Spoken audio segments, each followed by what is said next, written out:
And today we're going to study the anatomy of the human brain. So no, not really. That actually falls outside of my areas of expertise. But I do want to make a couple of quick observations, if only for metaphorical purposes. And actually, metaphors, if you're not already familiar with some of my work, that is one of my areas of expertise. So you look here at this the anatomy of the brain. You see the different lobes of the cortex, which I think is the same as the cerebellum. Different functions. They serve different purposes. Some of them are associated with reasoning, emotions, problem solving.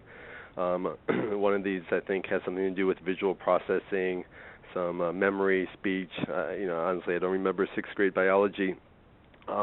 But I know they all serve very critical functions, and they work together to some extent as a cohesive whole.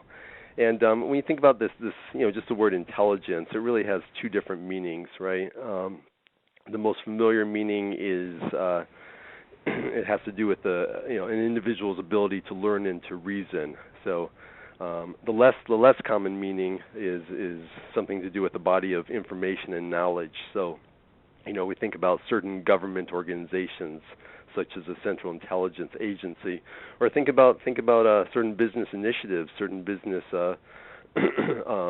strategic objectives, business intelligence, customer intelligence, and actually we have reports on both of these topics. I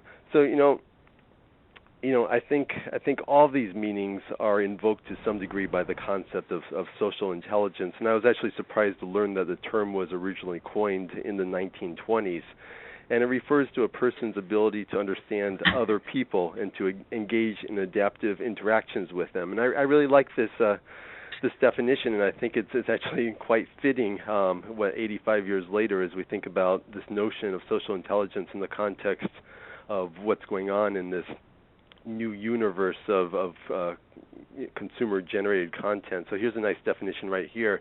This is from the 1933 Journal of Social Psychology, in case you missed it. So social intelligence is the ability to gain insight into the temporary moods or underlying personality traits of strangers.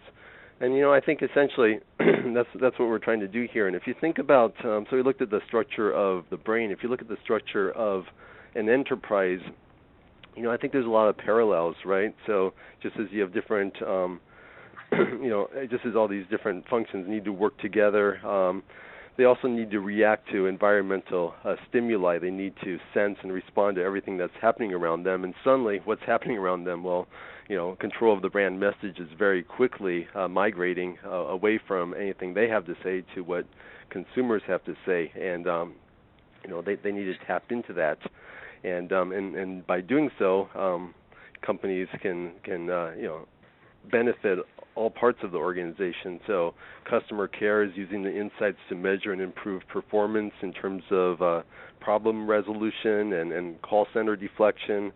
Marketing, obviously, using the insights to understand what specific messages and offers are likely to resonate in the marketplace.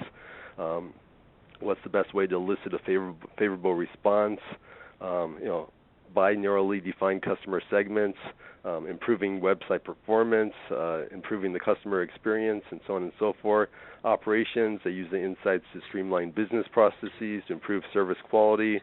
Product management, using the insights as the basis for developing, testing, refining new products and services.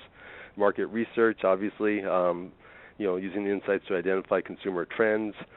PR, they're one of the first to come to the social media monitoring table. They understand that's their job, to understand the sources from which consumers get their information. So they certainly need to understand how the media environment is changing over time. So different functions within the enterprise, they all need I think they all need to plug into social media in a big way, and they're doing that to a large extent, although not everyone. And I'm actually surprised. I'm on the phone every day talking to CMOs, talking to a lot of industry practitioners.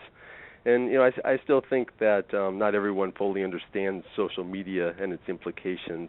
Some of them still aren't paying attention to what customers are saying online, and in some cases, I think the problem is just that the volume of information is just too overwhelming.